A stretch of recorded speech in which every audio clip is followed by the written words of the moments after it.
Привет, меня зовут Анна Куц, я фэшн-предприниматель и блогер, живу в Милане и развиваю свой бренд одежды. То есть несколько лет я нахожусь в центре модной индустрии и наблюдаю за тем, как на самом деле работают распродажи. И сегодня я расскажу вам все, что нужно знать о скидках. Как бренды выбирают, какие вещи будут уцениваться, как найти настоящие сокровища и не стать жертвой маркетологов. В этом видео я поделюсь не только своим собственным опытом, но и задам каверзный вопрос профессиональным байерам по Европе. Бывают ли скрытые распродажи, о которых знают только профессионалы, только байерское комьюнити, только свои? А простые смертные на эти распродажи попасть не могут. Ходят слухи, что байеры забирают первыми самые лучшие вещи с распродаж.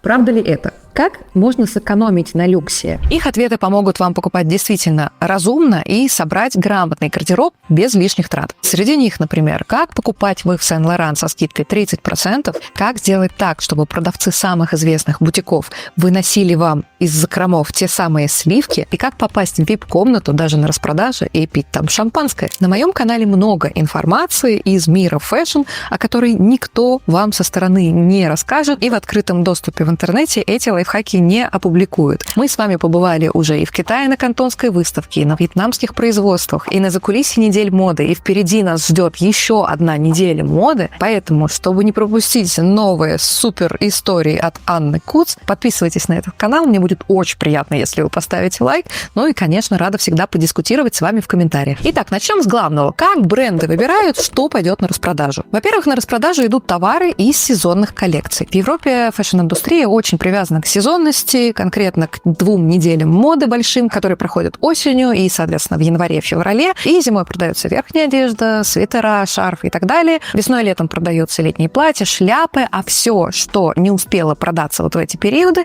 уходит в распродажу. То есть что происходит? Бутики отправляют свои остатки в аутлеты, которых и в Милане, и в его окрестностях несколько. Самый большой известный, пожалуй, это аутлет Серравалли. И самые большие сезонные распродажи проходят в августе и в январе. Именно тогда все приезжают шопиться. Расскажи, пожалуйста, как работают аутлет-центры в Европе? Какие тебе нравятся в Италии, например? И стоят ли они поездки? Вот, например, в Серравалли 1,5 часа едешь, стоит ли оно того? Перед поездкой в аутлет ты должна понимать, какой бренд ты хочешь купить по выгодной цене.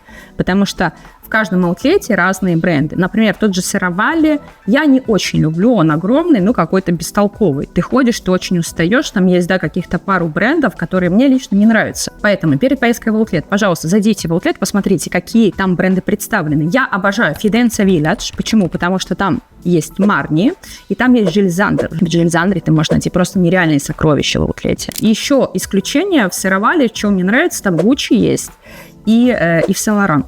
И в Сен-Лоран удивительно, ты можешь купить их босоножки, которые в Милане в этот момент 1200 евро, в аутлете они стоят 400 евро. Я анализировала этот момент. Мне кажется, я предполагаю, это делается для того, чтобы люди все-таки приезжали в аутлет, и покупали не ходовые коллекции, их как приманкой вот этими ценами интересными заманивают. Какие страны Европы, на твой взгляд, славятся самыми выгодными распродажами? На мой взгляд, самыми выгодными распродажами славится, наверное, Милан, так как в нем есть очень много аутлетов, есть распродажи на люкс, не на люкс, очень много винтажных рынков. Италия, безусловно, Италия и Франция, Испания. Италия и Франция. Если честно, я предпочитаю шопинг во Франции во время распродаж, потому что все-таки выбор там побольше. И сам процесс шопинга я предпочитаю во Франции. 2 раза в год они официально проходят, зимой и летом. И распродажи официально не могут проходить в другое время. В Италии это принято на законодательном уровне. Как можно сэкономить на люксе? Какие люксовые бренды чаще всего делают большие скидки, а какие, наоборот, этого избегают? И в каких брендах можно найти самые прикольные предложения по твоему опыту? А распродажи делают такие бренды, как Prada, Celine, Gucci, Miu Miu. Даже такой бренд, как Chanel, он может делать распродажи, но не всем это озвучивает. Если ты VIP-клиент, либо хороший байер, ты можешь попасть на эту скидку, ты можешь приобрести себе как и обувь, и бижутерию. Louis Vuitton не делает никогда скидок, поэтому если вы увидите Louis Vuitton со скидками, это обман, это фейк. Вы никогда не найдете Chanel, классические сумки Chanel со скидками. Chanel делает только скидки на прет-а-порте, то есть это одежду и какую-то обувь. Я рекомендую идти в аутлет в Bottega Veneta, потому что в аутлете Bottega Veneta вы можете найти изделия с 80% скидкой. Причем работает эта вся история так. Чем ближе дата к концу месяца, тем больше скидки, но тем меньше размеров, которые могут вам подойти, потому что распродажа начинается, скидки сначала не такие огромные, все разбирают ходовые размеры, дальше все меньше остается размеров, которые подходят большинству потребителей, цены еще снижаются, и под конец, например, распродажи в августе остаются какие-нибудь только XXXS и там 3XL и со скидкой 90%. Девушкам и мужчинам с нестандартными размерами такое только на руку, разумеется, и это реальный шанс урвать себе какую-нибудь супер кашемировую вещь от самого люксового бренда буквально за 3 копейки и носить ее потом вечно и с удовольствием. Всем остальным надо быть готовым, потому что в аутлетах ближе к окончанию распродажи все тяжелее найти что-то подходящее для себя. Слушай, а когда именно вот в Италии, во Франции самые горячие такие распродажные сезоны? Они начинаются после Нового года, сразу же, это в начале января. И они длятся месяц-полтора, но в аутлетах, например, они длятся и дольше. Что я рекомендую? Я рекомендую не ждать 70%, потому что самый-самый жир сразу на 40%, если вы увидите, берите, потому что разлетается все в первые дни. Потом очень сложно найти что-то толковое. Да, будет 70, минус 80, но толкового вы не найдете ничего. Хочу добавить небольшой комментарий как производственник. У меня свое швейное производство, и у меня свой бренд одежды, как я уже говорила, и многие из вас знают. Так вот, в ситуации, когда вы нашли вещь мечты, и она, например, слишком большого для вас размера, там, рукава, брюки подлиннее не подходят, но вы все равно хотите это носить. Для некоторых изделий есть вариант отнести в ателье и подшить, то есть подогнать размер под себя, но есть нюанс. Бренды категории люкс используют специальные швейные машины. И если материалы, из которых изготовлена ваша вещь, там, к примеру, вы выбрали пальто и видите, что материал очень плотный, чтобы пробить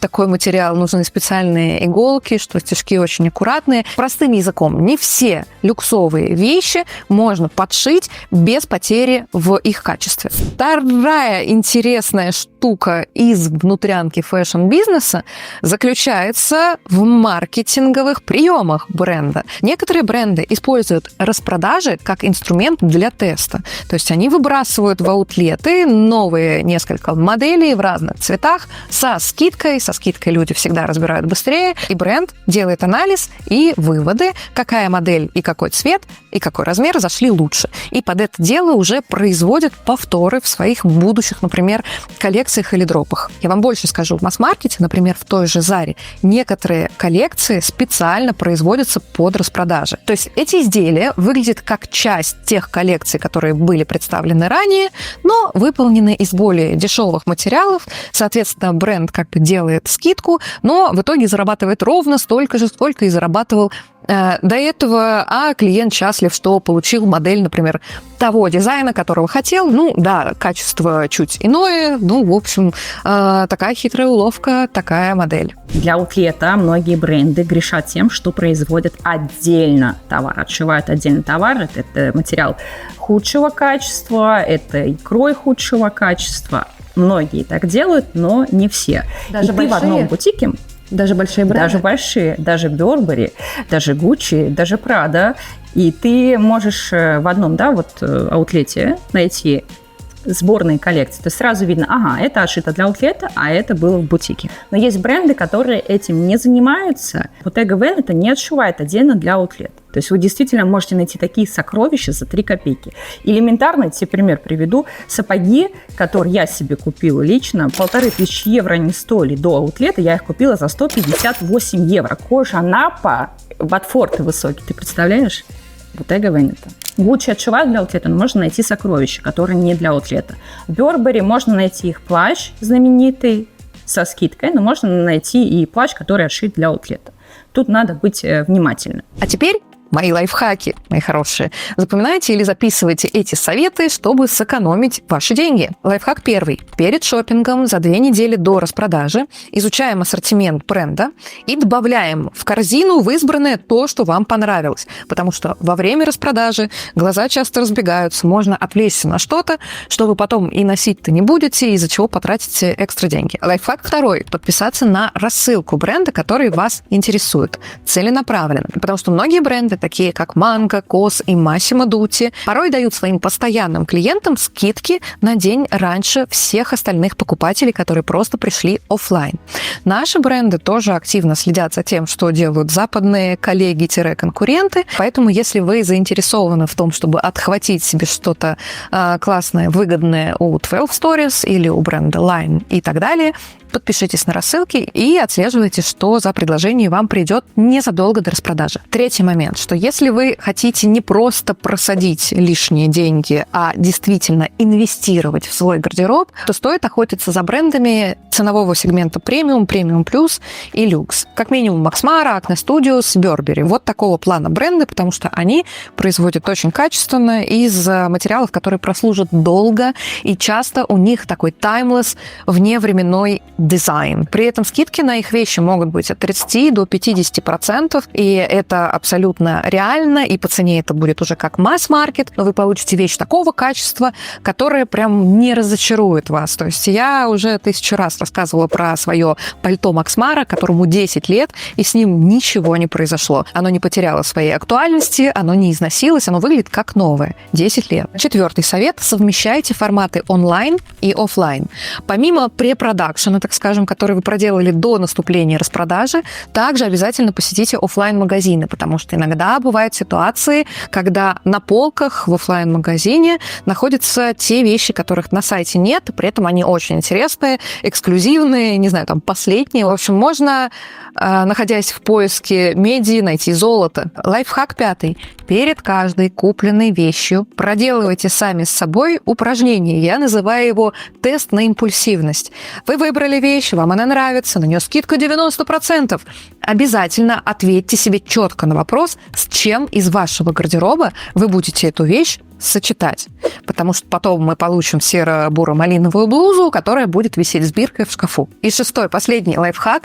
Не теряем бдительности, до последнего проверяем качество. Потому что даже дорогая вещь от очень дорогого бренда может оказаться некачественно сшита. Бывает брак даже у самых лучших. Вещь также может оказаться с пятнами, в катышках, где-то порвана предыдущей девушкой, которая померила. В общем, осматриваем полностью для того, чтобы убедиться, что все с этой вещью в порядке. Это распродажа, хаос и ажиотаж. Поэтому лайфхак номер 6. Не теряем бдительность. Можешь сказать 3 правила для успешного шопинга, чтобы вот выхватить прям бриллиант? Для успешного шопинга нужно иметь контакт консультанта твоего любимого бренда, чтобы знать, когда будет эта распродажа. Второе, если нет позиции, которая тебе нужна, ты можешь ее заказать через своего консультанта, ты можешь спросить, где эта позиция есть, и консультант тебе подскажет, так как в Милане есть, допустим, 2 магазина Gucci, 2 магазина Prada.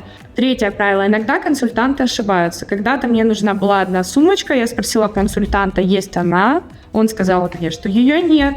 Я очень внимательно посмотрела, и я нашла эту сумочку в магазине. То есть первое правило – это контакт с консультантом.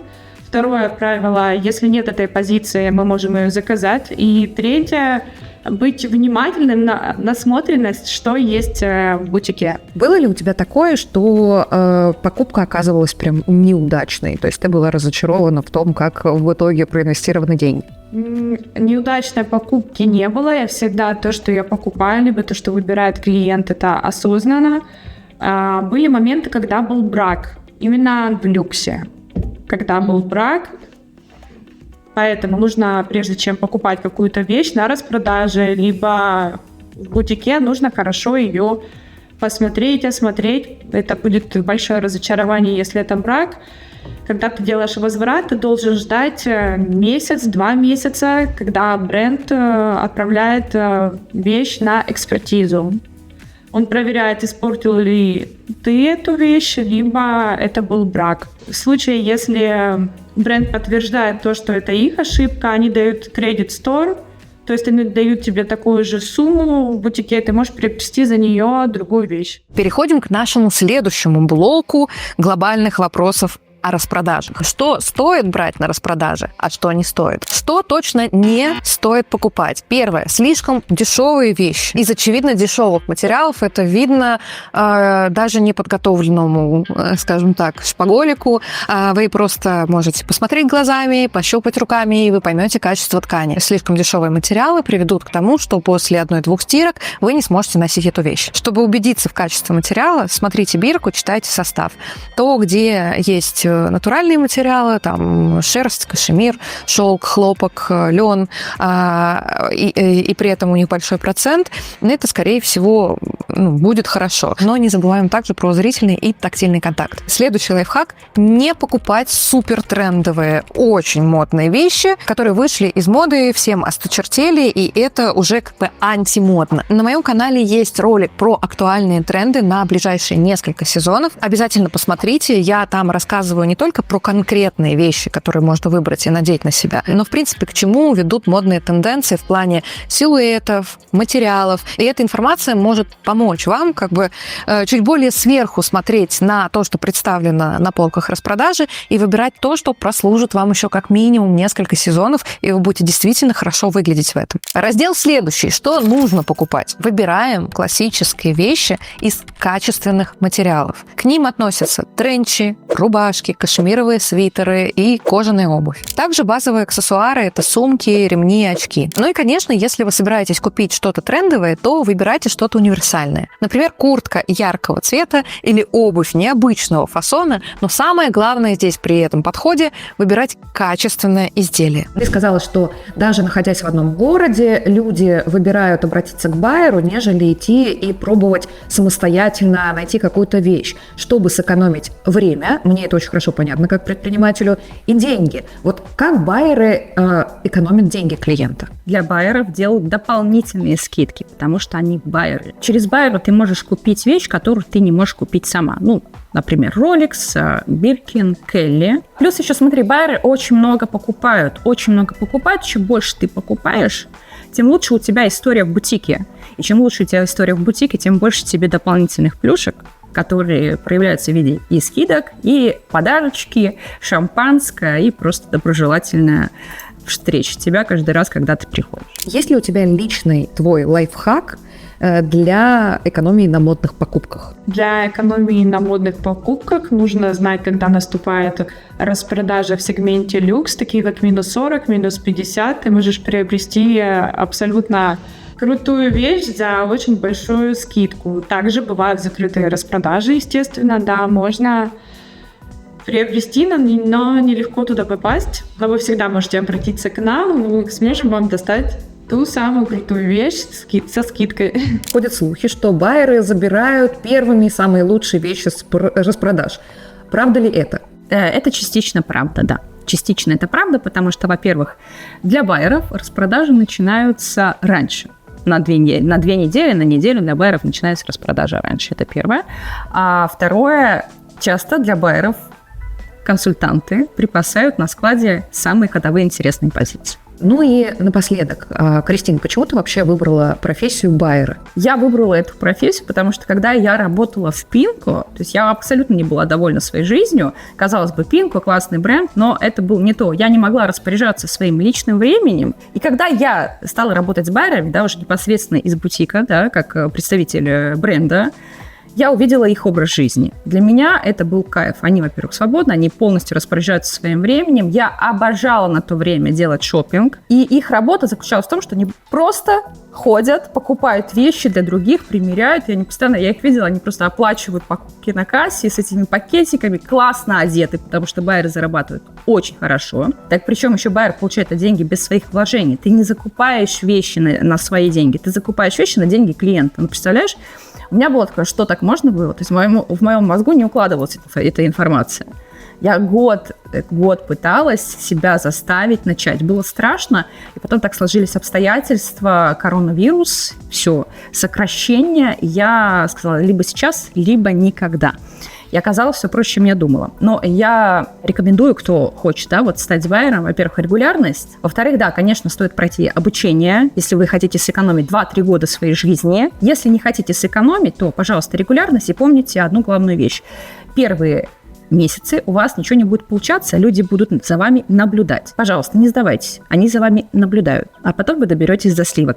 Добираются до сливок 10%, потому что остальные сдаются. Не сдавайтесь. Я знаю, что ты обучаешь. Расскажи, пожалуйста, об этом. Для тех, кто хочет тоже освоить профессию байера и не сдаваться. Да, я основала школу байеров, в которой уже прошли больше 500 людей, и многие из них очень успешно работают. А мое обучение, оно проходит редко. Сейчас оно будет проходить около раза в год, потому что действительно такой флагманский продукт, там задействовано очень много экспертов.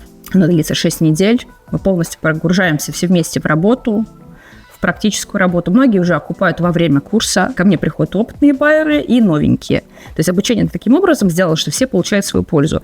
Опытный байер за время обучения заработал 16 тысяч евро. Это 6 недель. А новенькая девочка заработала около 1500 евро. Это очень хороший результат, потому что дальше в банке как снежный ком. А сколько в среднем, можешь вилку назвать, от и до, зарабатывают профессиональные байеры? Если ты работаешь одна, без команды, то 5000 евро спокойно ты зарабатываешь в месяц, причем очень интересно идет заработок. То есть ты не должна работать каждый день, ты можешь за день заработать 1000 евро, ты можешь за день заработать 2000 евро, потом отдыхать. Я всегда говорю, после 5000 евро тебе нужна будет команда для делегирования, потому что ты сама не справишься, ты не вывезешь. И там уже идут от 10 тысяч и больше. Все зависит от твоих предпринимательских способностях, от того, как ты обучаешься, как ты понимаешь процессы. Есть многие байеры, которые остановились на отметке, например, 10 тысяч евро, они работают без команды, и им так ок. Я не совсем разделяю этот способ работы, потому что все-таки развитие оно необходимо, потому что стагнация рано или поздно приводит к деградации. Это моя философия, но каждому свое. Друзья, для тех, кто мечтает о профессии байера, мы ссылку на информацию о школе Кристины оставим под этим видео. Ну и напоследок 2 мифа про распродажу. Во-первых, то, что на распродажах все обязательно дешево, это миф. Реальность такова, что, увы, скидка иногда может быть фиктивной, а цены задраны еще до старта. Поэтому возвращаемся к началу ролика, где я рекомендовала за несколько недель до распродаж все проверить. Второй миф, что все хорошие вещи разбирают в самый первый день. Реальность такова, что полки распродаж могут пополняться. И если вы везунчик, вы можете попасть как раз в тот момент, когда привезли под сорт, скажем так, а при этом скидка упала еще больше, и вы урвете себе что-то прям грандиозное. И самое главное, помните, что ваша цель – это не купить много, а купить лучшее. Для того, чтобы точно купить со скидками самое лучшее, забирайте в Телеграм-канале мой специальный гайд по трендам, сочетанию стилей. Это моя авторская большая презентация в PDF, которую вы сможете взять с собой на шопинг, как шпаргалку, и нигде не прогадать. Ссылка на гайд в Телеграме внизу под этим видео. А с вами была Анна Куц. До встречи в новых выпусках.